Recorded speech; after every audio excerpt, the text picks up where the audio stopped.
అయినా నువ్వు నాకు నచ్చలేదు అలా అనేసి అలాగ నన్ను అంటున్నాడు. అంటే అప్పటికి నాకు 2 నెలలు ప్రెగ్నెంట్. 2 నెలలు పోయి 3వ నెల వచ్చింది.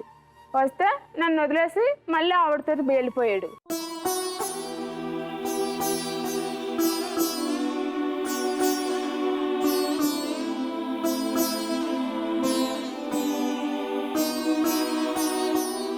వెళ్ళిపోయాక 5వ నెలలోని వాళ్ళు పలానా చోట ఉన్నారని తెలిసింది.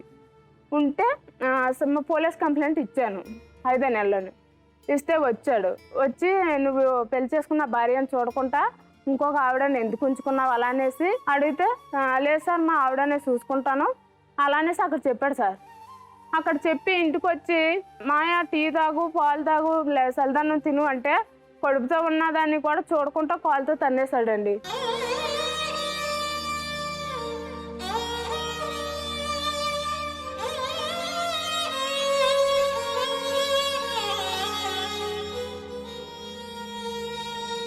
తన్నేసి మళ్ళీ ఆవిడ దగ్గరికి వెళ్ళిపోయాడు.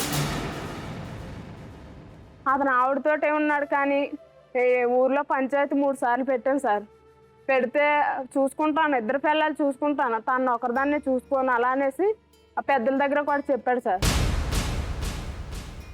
ఇన్ని చేశాక పుట్టింది ఆడపిల్ల మగ పిల్లాడు అని కూడా ఇప్పుడు 7 సంవత్సరాలు అవుతుంది సార్.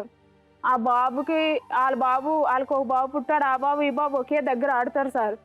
ఈ బాబుని చూడడం కానీ నన్ను చూడడం కానీ ఏమీ లేదు సార్.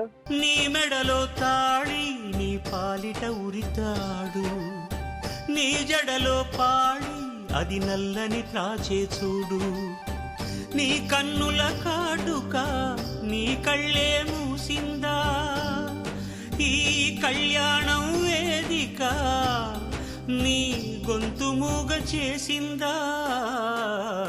మా అత్త వాళ్ళు ఎట్టిన భూమి పొలం పెట్టారంటే ఆ పొలంలో పండించుకొని వాళ్ళే తింటున్నారు సార్. 7 ఏళ్ళు ఇంకా రాలా? లేదు సార్. కొండపోడు ఒక 8 ఎకరాల కొండపోడు కొట్టాడు సార్. కొట్టి నెలకి అంటే సంవత్సరానికి ఒకసారి 2 లక్షల వరకు కాయగూరలు అన్నీ పండించి తీస్తాడు సార్. పంట తీసి ఆమె పేరుని ఒక ఇల్లు కొన్నాడు సార్.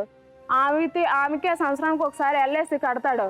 ఆమెనే చూసుకోవడం, కష్టం వచ్చినా సుఖం వచ్చినా ఆ కొడుకునే చూడడం సార్. ఆ పక్కనే నేను నా కొడుకు ఉంటాం కానీ కనీసం ఆ కొడుకునే ఏమైనా కొని పెట్టడు సార్. నన్ను చూడకపోతే పోయింది, కనీసం ఆ కొడుకు కూడా పెట్టలేదు, నన్ను చూడలేదు సార్.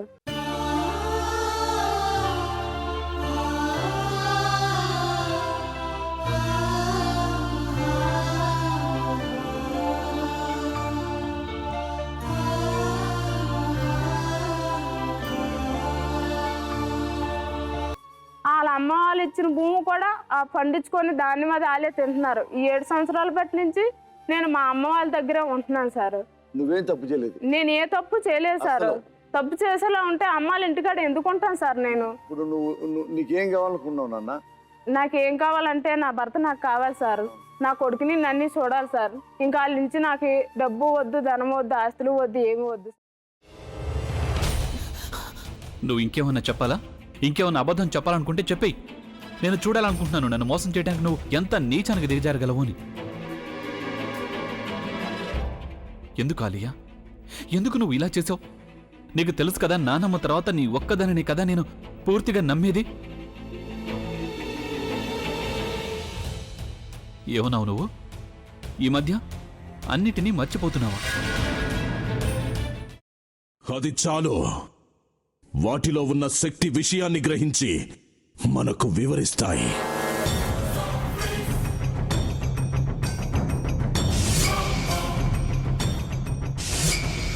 ఎవరు ఆ దండ విప్పొద్దు, గది తలుపులు తెరవద్దు.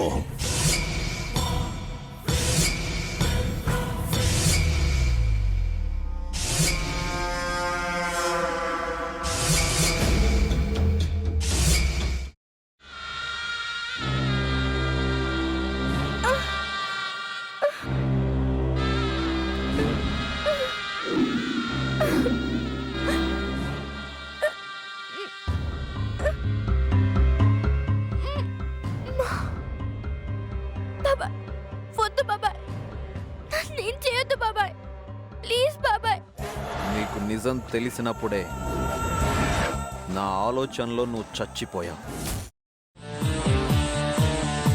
అబ్బా ప్లీజ్ కొంచెం తినండి ప్లీజ్. భీమారావు గారు మీరా? ఇగో మీరా కాదు సక్కుబాయ్. అవును, మీ పనామే లేచిపోయిందని చెప్పి కంప్లైంట్ ఇచ్చినావు కదా.